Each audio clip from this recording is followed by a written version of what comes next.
All right, thanks, Aidan. Good evening and welcome to the Westborough Master Plan Advisory Committee meeting of Wednesday, September 16th, 2020 at 6:30 p.m. And we'll just get the formalities out of the way.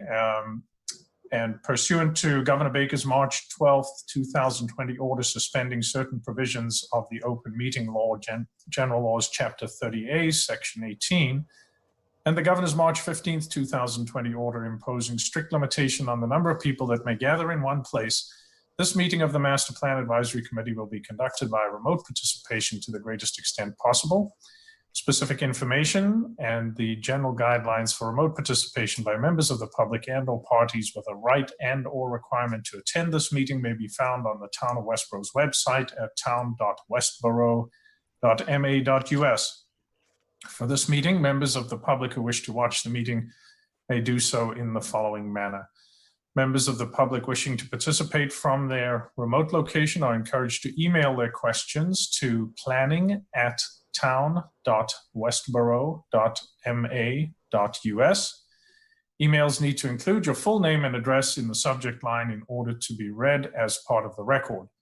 No in-person attendance of members of the public will be permitted, but every effort will be made to ensure that the public can adequately access the proceedings in real time via technological means. The meeting can be viewed on Verizon Channel 24 and Charter Channel 191 or live streamed online at westboroughTV.org. In the event that we are unable to do so, despite best efforts, we will post on the Town of Westborough's website an audio or video recording, transcript, or other comprehensive recording of proceedings as soon as possible after the meeting. Right, with that out of the way, welcome everybody. Great to see you all here again and to gather the Westborough Master Plan Advisory Committee. Hopefully you benefited from the 2-month delay that we had in the process and were able to get other things done and otherwise embrace the situation that we continue to find ourselves in. And the situation under the COVID-19 circumstances has been a challenge for everybody. And in the businesses that I advise, in my business to my college-age students, I have been challenging them consistently to think about not what we cannot do during this period, but what we can do during this period. And I'm sure you are all finding that a challenge to inspire people to think about really what we can do. So I think it's time that we once again engaged in the master plan process and focus on what we can do and how we can continue to shape this document that will guide the future of Westborough. One of the things we all grappled with, I think, over the summer was, how to or whether to visit family across the country. And at the very last minute, Jody and I decided that we would, in fact, do our across or the middle of the country Minnesota trip to visit with her family in a lakeside resort in individual cabins with family pods. But our final decision to get there was to drive. And so our Sustainability and Climate Committee will be pleased to hear that we successfully did a 3,800 electric mile round trip. And I think have proved for ourselves that the future in electric vehicles is very comfortable and quite practical. So that was one lesson we learned. But we also, to entertain ourselves, listened to a number of novels on tape, and one of them was Little Fires Everywhere. Some of you might be catching that on Hulu now, but this is a story set in Shaker Heights, Ohio. And if you've read the book or seen any of the miniseries, you'll know that the town of Shaker Heights in Ohio is as much a character in this book as any of the characters. And so we were fascinated by the descriptions of this idyllic setting.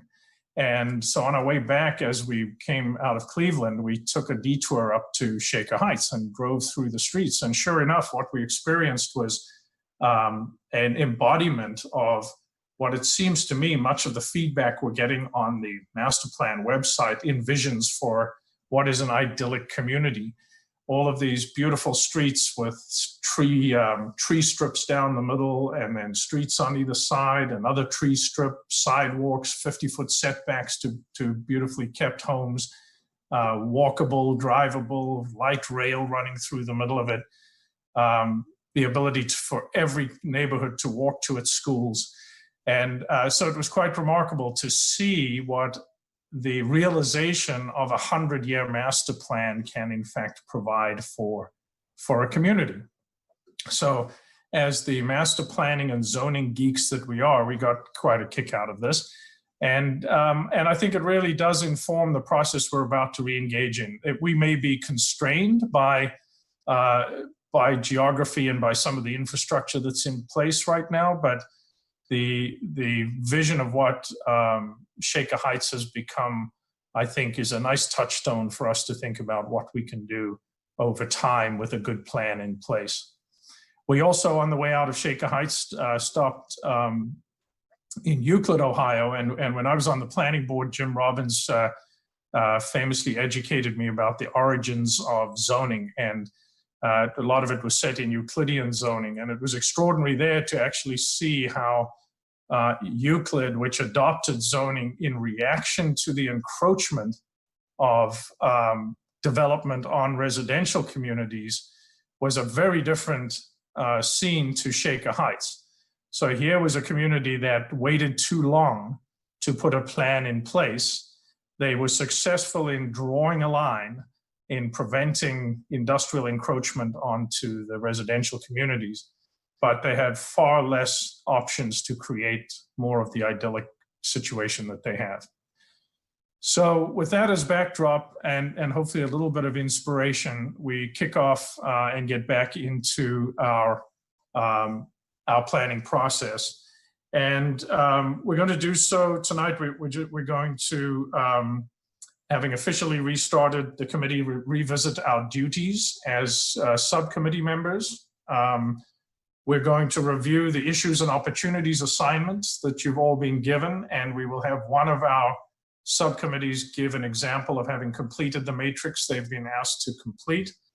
And we will review the project timeline and then wrap up around 7:10. So a very short meeting tonight just to get back on track, give you a look into what you should be doing, the deadline dates that are before you, and the future meeting dates. So with that, I'll turn it over to Jim Robbins. And Jim, you can take us through the issues and opportunities assignment, if you would. Thank you, Lester. Very good rundown of your experiences in Central and Northeast Ohio. I've been there myself, and it's very interesting to see what those two communities have done with their planning and their zoning. So I wanted to talk a little bit tonight about our assignment that we were left with before we took a break. And that was to review our baseline chapters for each of the subcommittees. And each subcommittee received a draft from VHB a couple of months ago, and some of them were more recent than that. And along with that, there's a table that we identify our issues and opportunities. It's called the baseline template. And it's an actual table, you all should have received it, that identifies on the left-hand side the issues that have been identified by your group and which are expanded upon in the baseline data, which is an explanation of the current situation under all of those categories. And then the exercise is to mark down what you see as the challenges or the issues that are before you in your area of interest, and what are the opportunities that are presented either currently in Westborough or that could be brainstormed and developed further as new ideas to help address the issues that you've outlined. So this evening, as a way forward and by example, we've asked the Land Use Committee to show what they've done with their template. And Jim Ball is a member of that committee. And Jim, I'd like to turn it over to you, but I ask also that you identify the other members of your group and expand on your template in your report. Forgot to unmute there for a minute. Happy to do that, Jim. So I'm on the land use committee with Justin Lundberg and Fred Leonardo. I'm not sure if they're on tonight. I didn't get a chance to look at the folks on there. I don't think so. But anyway, so obviously, as most of us did, we started back in February originally, and then followed up with a couple of meetings in May, and then I never, one way to have people get things done is I never saw the email that said the deadline was extended, so we rushed to get it done. So I think we completed this in the middle of May, and it's, it was a very interesting exercise. We tried to we decided after a lot of discussion to each create our own list, and then I kind of took them all and looked at those things that overlapped that were easily addressed as common interest or issues and opportunities from each of us, and then where we had I would say we maybe had 17, 18 issues and opportunities. And so our follow-on meetings, some of them we determined were indeed redundant and could fall into the same category. And then ultimately we had kind of winnowed it down to, I couldn't get to 10 on the issues. We went with 11 because I think we took a final 14 or 15 down to our top 11 and something similar to down to the 10 on the opportunities. And they came from a variety of sources. The history there, I think you all know, Justin is ZBA chair and has a lot of work there. A lot of my input came from 5 years on economic development that ended just last year, which overlapped with my first couple of years and now my third year on planning board. Obviously, Fred's role in the building department. So we took all of the feedback. We all studied all the feedback from the town. We were all at the high school meeting. We reviewed all the feedback VHB provided from all of the different fact-finding sessions, and all. It was great to get once Chief Purcell put out the notice, the new incredible amounts of responses that came in gave us a lot more detail. But then we took from each of our own experience on these different boards issues that we had continued to see coming up. Me, 60 years almost in town as well. And so it all went into creating our own list and then putting our list together and then ultimately bringing it down to these 11 and 10 issues. That's how it happened. So Jim, I don't know if you want me to actually go through the issues quickly or if they're obvious to folks or what exactly you'd like me to do with our template that's been completed. So what I think would be beneficial for those that haven't completed it yet in their subcommittee is to explain how you discussed the issues and then what were the major themes and how did you address the opportunities? Sure. Well, and I think the key was we decided to each create our own list first from all those, both our own experience and then all that feedback that came from the different opportunities for the public to give feedback. And then our follow-on meetings were indeed about looking at, creating the priorities from those. And so we let a few things go. And then these are the items that we all agreed on. And so, as I said, I was trying to find my work papers today. We did this back in April and May. It's amazing. It's been months. I did not have time to find them to see. I was trying to remember what the 3 or 4 that we left off were, and I will try to locate those, but I was unable. But ultimately, we decided through discussion those that were obvious and apparent to each of us. And then we went back and forth on the last 3 or 4 through a lot of discussion with each other as to what, and we ultimately obviously came to agreement on what to list here. But it was tough getting the last few and deciding to leave a few off with the limitations of 10, or in this case 11, because we couldn't decide to leave one off. And so that's really how that happened, Jim.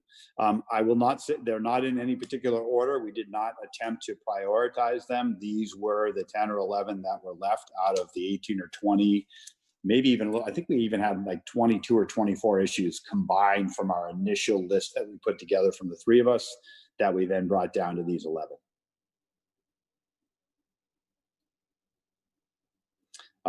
I can talk about, I think that What was really striking as I was reviewing this, Chris sent this back to me yesterday because I had it saved at my office. We've actually made a lot of progress on a lot of these already in the last several months. I was struck by that. So I think what got me excited is I think that this discussion has been had and been having had. I think of the couple of open space parcels we've already bought and are hopefully going to buy another in the next couple of weeks at that special meeting. Project we passed with the street light on Flanders, Jim, to hopefully help get some of the vacancies in existing office buildings in the office park filled.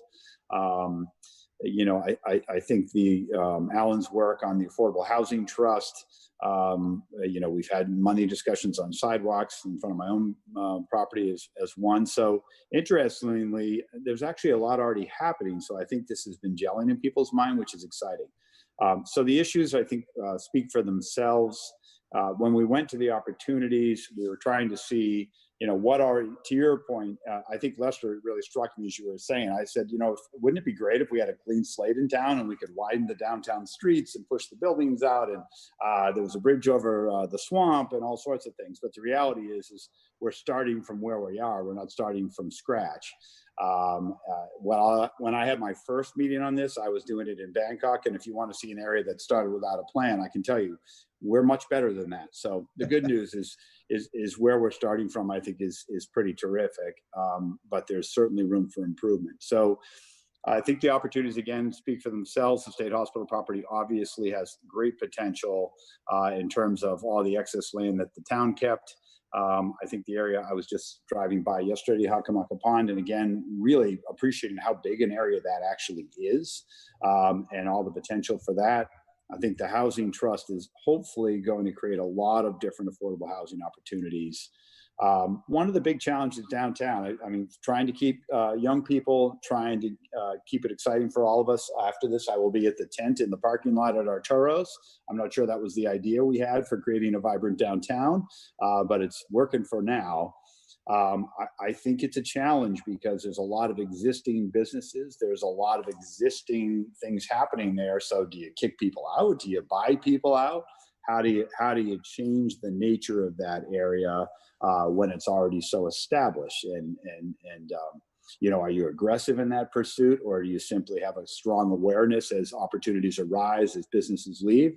One thing that'll be interesting to see if there's some, unfortunately, under these circumstances, if businesses go and sites open up, are we really thoughtful in how we reuse those? That would be maybe one opportunity out of what otherwise is a terrible situation. But it's not simple to, again, just start with all new things that would attract activity. So I think we really have to work on that. The bylaws and the zoning bylaws that came from all of us, I think with me and planning board, Justin felt strongly, and Fred, we've added and added and added. And I think we've had this conversation, Jim, at planning board at some point to start fresh and rewrite these in a very easy to use format would be very helpful for creating and design, you know, and attracting development. It's, I'm on the planning board. I'm still trying to figure it out. And so I think it's important to get that done. I think the expansion of that whole area, you know, kind of around where the old Astra and now new Amazon project with the station, several sites located there that are available with for sale signs. You know, the Boston Hill property, there's a lot of opportunity in that area, I think, for some expansion and some commercial tax base if we do it right. And so there's a current study happening there. I think we really want to focus on that as one other area that we could do a lot of neat things. I think sustainability is, you know, top of mind for so many people right now, and that's pretty clear how we'll go about that. I'll be curious to hear how that comes from the committee. Community centers, you know, big one. Recreation, I mentioned already. The theme that we heard an awful lot from people is an ability for people to gather and get together. So I think all of these areas, I'm on the library committee, you know, I think of it almost more as a community center than a library, or equally so, creating opportunities for people to get together. I think that may happen on some of the open space properties as well, but certainly as we create new or enhance existing infrastructure, opportunities for people to get together. Work, live, play zoning, that's come from discussions with several developers. Certainly you're seeing this in areas like Cambridge and Somerville where, people can walk everywhere. They can walk to their apartment, they can walk to their restaurants and maybe small retail and walk to work without ever using their vehicle. And so that's something to consider in certain areas that haven't been completely built. And then, connectivity, B-Walt and sidewalk. Obviously, we've all had a lot of conversations about these. I continue to believe, and all three of us continue to believe, there was a lot of opportunity there to connect certain areas, and we've got to prioritize. I love the idea of a B-Walt right to the middle of it all, and then sidewalks to connect communities and ultimately, hopefully, connect all those communities together. So that's the kind of opportunity set we saw, Jim.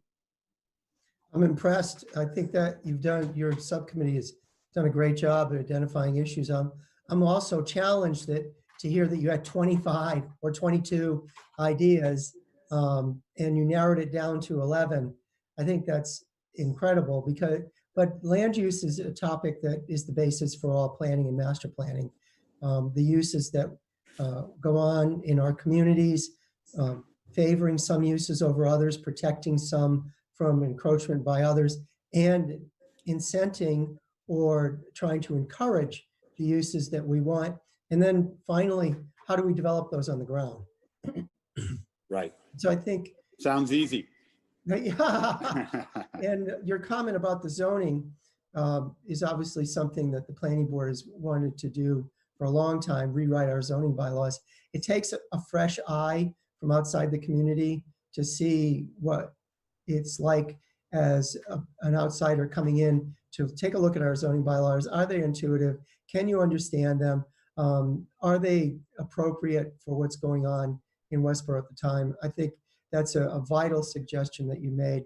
And not to address each one of these, and I don't intend to, but I think that your group did a great job here. I know our subcommittee identified about 6 issues. We have a much broader topic in sustainability and climate change.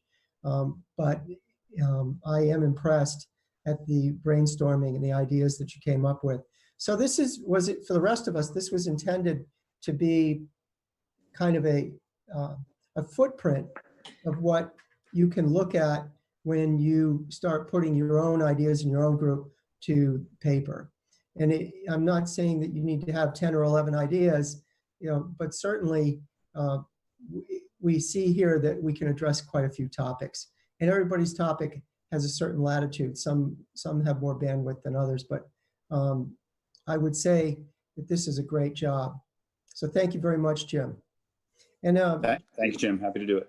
To try and keep people online with a timeline, the issues and opportunities template is due back to the overall group and to VHB by October 2nd. That's Friday, several Fridays from now.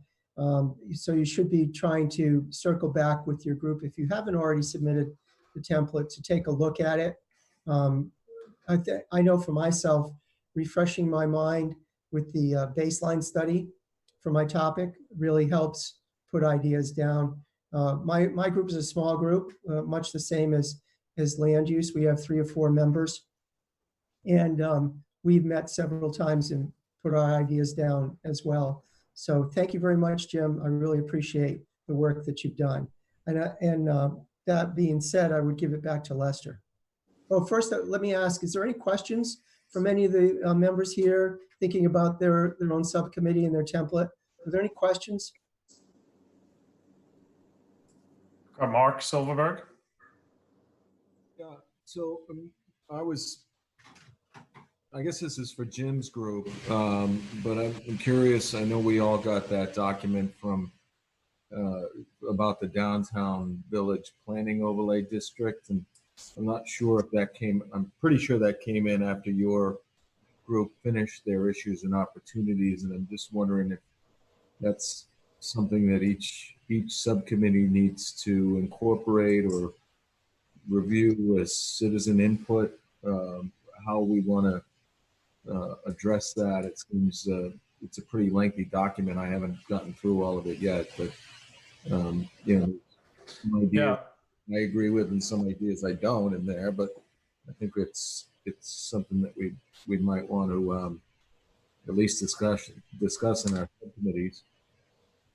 So thank you for bringing that up, Mark. If you didn't, I was going to, and make a point of it. I'll come back to it in a second. I wanted to thank Jim for sharing, Jim Ball, for sharing your process. And from that, we should take a few thoughts for the subcommittees that still have work to do. So one is that Jim shared one possible way to try to narrow down the input from the members of the committee by doing individual lists and then rationalizing those lists and comparing them. The other was using the feedback on the submit your ideas tool on the website, the master plan website, to inform their ideas as well as their the selections that they made. And Mark, you're absolutely right that what we have been doing throughout this process is inviting citizen input. And what we all received from Chris Noonan and Luann Crosby is actually quite a gift. I think it's an extraordinary document steeped in their experience living in the downtown. And it raises a number of very thought-provoking possibilities and questions. So I think absolutely it deserves a read by everybody at the committee level. And Jim, I would even challenge the land use committee to do a read of that and revisit what you've submitted if it generates any new ideas for you.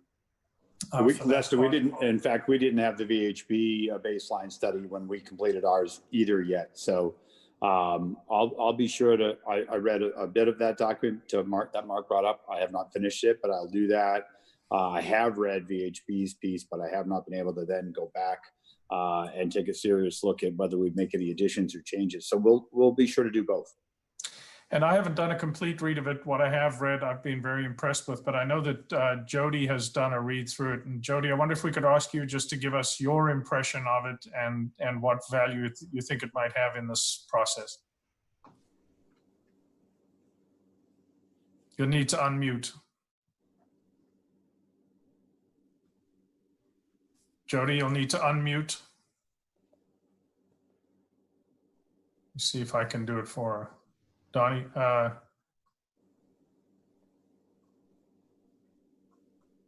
or Kristen, can you unmute? There we go. Am I there she is. All right, Yeah. start over again, Jody. Yeah, okay, that's fine. My tablet is not working consistently. Yeah, I did just finish reading this before we came to this meeting, and it was a really interesting read to me, I have to say. It's as I look through the template and the process that Jim just went through, that's very helpful for me in terms of structuring the assignment of our subcommittee, which is public health. But what I found, this proposed downtown village planning overlay district to me was a place-based vision for a geographic neighborhood in Westborough, sort of at the heart of Westborough. And I loved that it was rooted in the history of Westborough and the lived experience of the people who were there. It's even an example for me of what other neighborhoods could even think about doing when they consider their own geography. There was a clear neighborhood identity that came through in the writing and the recommendations here. There were some recommendations that I think where you got to you framed up the challenges. They framed up the challenges to the community and some of the tasks that we need to get clear on data. And then they drew some conclusions that I don't know if would be consensus conclusions or not. But I found the whole thing, the whole document pretty inspiring and worth the read.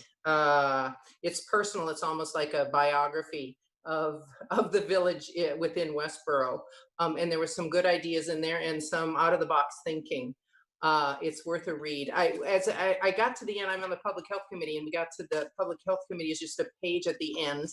And I noticed that what public health seemed to mean in this recommendation is sort of fitness and healthcare facilities.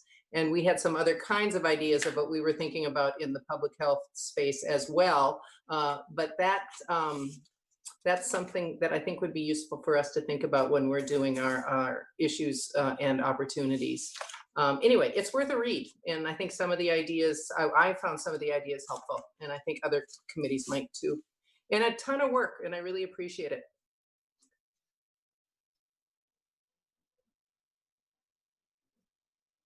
You're muted. Yeah.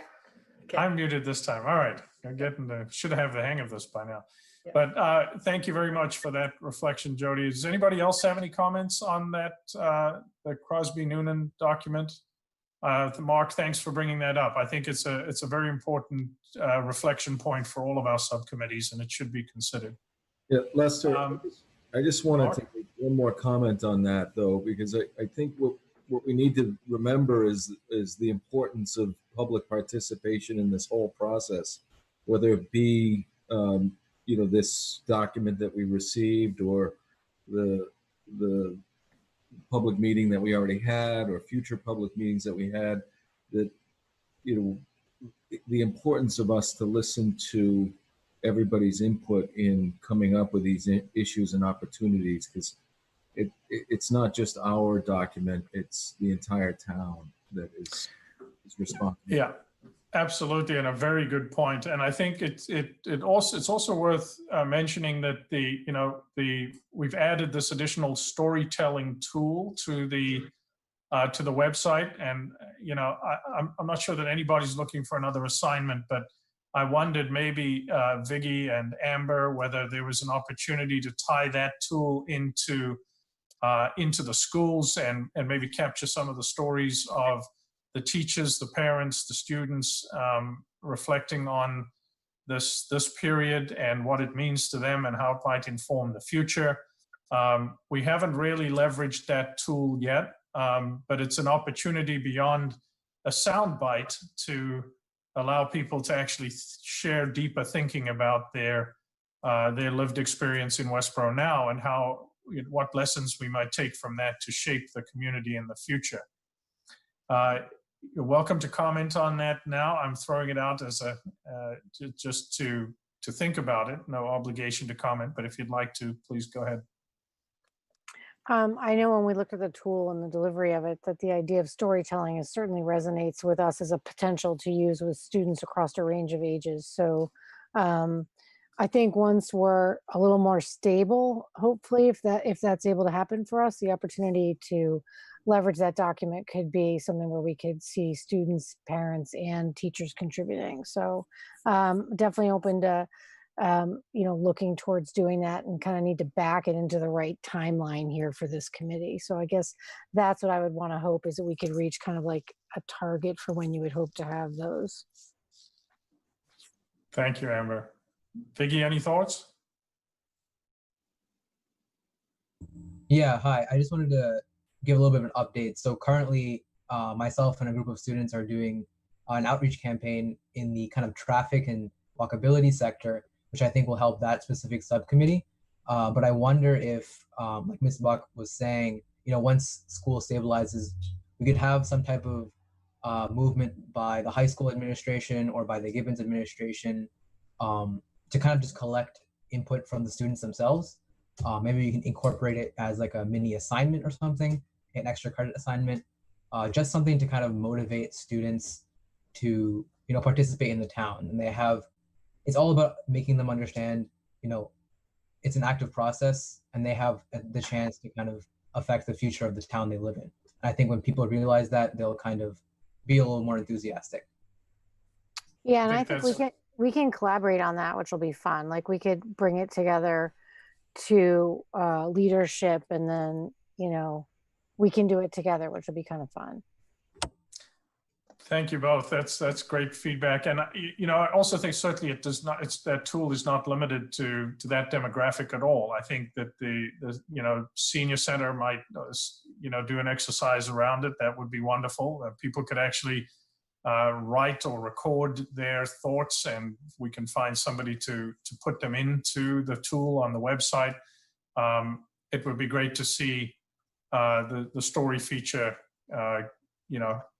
get a bit more traction. So feel free to share that around. And Donnie, you have a comment. I do. I just wanted to touch base on and go back to Mark's comment, because I think Mark was specifically referring to, correct me if I'm wrong, Mark, Chris and Luann's proposal for the Downtown Overlay District, and getting a little bit more of a broader input on that. there's going to be a couple of opportunities to do that through the next public meeting and through the survey that's going to be coming up. You'll see the schedule in a little bit that Lester will present. But another opportunity might be to translate that proposal into a story and allow everybody to view that and comment on that through the storytelling feature. So just an opportunity that I wanted to throw out there. Yeah, great idea. And I think that's a good segue into taking a look at the schedule and where we are and where we're going. So a reminder that we are still in the reflects period, right? If you remember our three sections of this process. So because of the extension, we've now extended the end of the reflects period through October 2020, and hence the deadline of October 2nd for the templates back from the subcommittee, and then we'll have a meeting on October 8th as we move into begin to close off the reflects period and begin the explores period from November to January before entering the confirms section of it February through April, and finalization of the plan in 2021. So next slide. So here are some of those dates, right? October 2nd, the advisory committee due date for your issues and opportunities templates.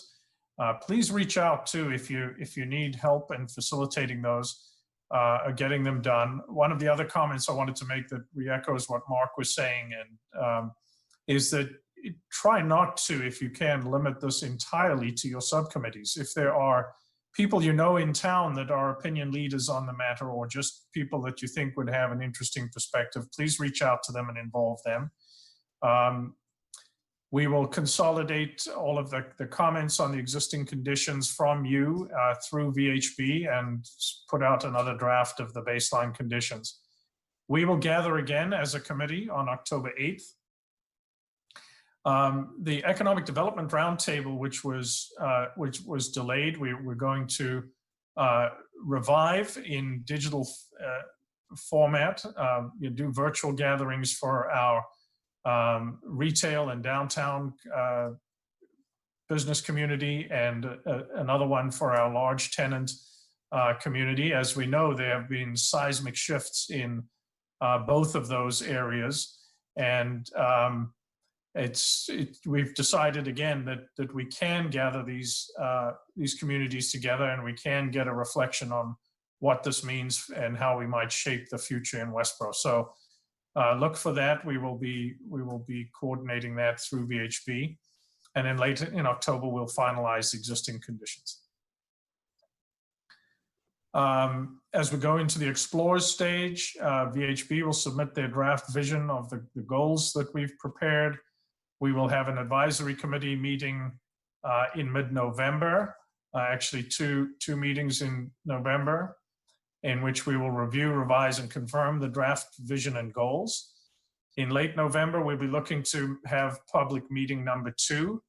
And I think with what we've learned now, the ability to gather folks online, that is likely to be the format that we use. We will gauge that as it gets closer. In December, subcommittee outreach on actions. So we want to get a supplement to the identified actions that the master plan could take. And then in January, we'll be back for 2 more meetings to revise, review, revise, and confirm all of the draft actions for implementation. And then onward to the confirms period in February and March and into late April. We'll obviously signpost these as the time gets closer.